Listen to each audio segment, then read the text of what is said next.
मु आज नुहे मोर गांधी विचारधारा जेबठू अनुप्राणित होइछु गोटे कथा मु कही आसुची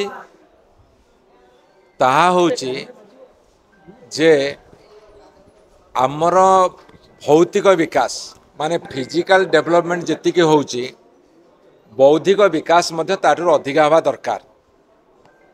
किंतु देश रे बा आम समाज रे आमर सिविक सेंस कथा हो अवेयरनेस कथा हो कि प्रति कथारे ओनरशिप नवार कथा हो ए कथा गुड़ा प्रायतः देखा जाए ना जा फल कि आमे जेते विकासमूलक काम कले मध्य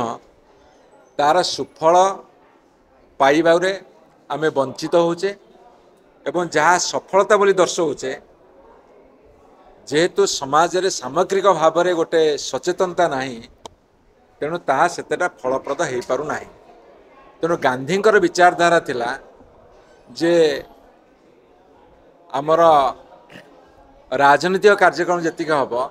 रचनात्मक कार्यक्रम मध्य सेतिके हब ताटू अधिक हवा दरकार जो थे विनोबा भावेंकर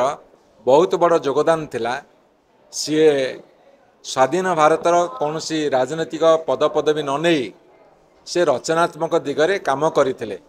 आज तांकर पुण्य जन्मतिथि रे आमे सही विचारधारा अनुप्राणित हवा को मोर आह्वान रही कौन कही मु शुणी नहीं आपण मैंने जहाँ कहते से शुणिकी केवल एतिकी कहबी जे 2000 मसीह रु 2024 मसीहा पर्यंत 9 वर्ष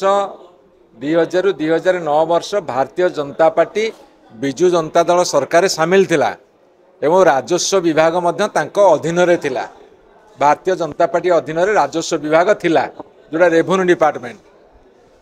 आउ से रेस्पॉन्सिबिलिटी से नेबे कि नहीं मुझे जानी नहीं जदि एबे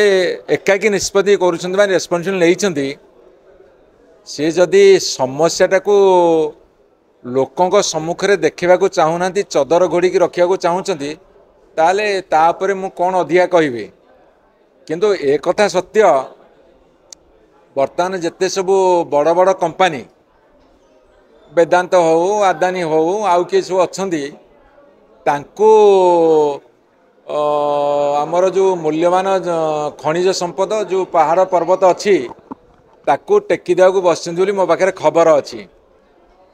आगामी दिन में ए संपर्क विस्तृत आलोचना करने को आह्वान दूची। अरे पड़ोशी राज्य शुणु मो कथा शुणु पड़ोशी राज्य किए छत्तीसगढ़ तांको सरकार आंध्र रे तांको मिलीजुली सरकार आउ पड़ोशी राज्य एमन तो तेणुक सेठी सी अच्छा ये अच्छा माने गोटे दलर तेणुक उभय मिलमिशिक समस्या को चदर घोड़े दिंतु एटा जेते घोड़ेले भी से समस्या सामना को आसीब आपण अपेक्षा करंतु से समस्या बाहर को आसीब। अरे आणंतु तो एबे गोटे कौन पार्ट प्लॉट करिसेंती जे सेथिरे लोक हंतसंत हेलेनी तापर मते विस्तृत आलोचना करिवा तमर भू संस्कार तम संस्कार केते बाट जाउची ता संपर्क में विस्तृत आलोचना करने को आह्वान रखुची।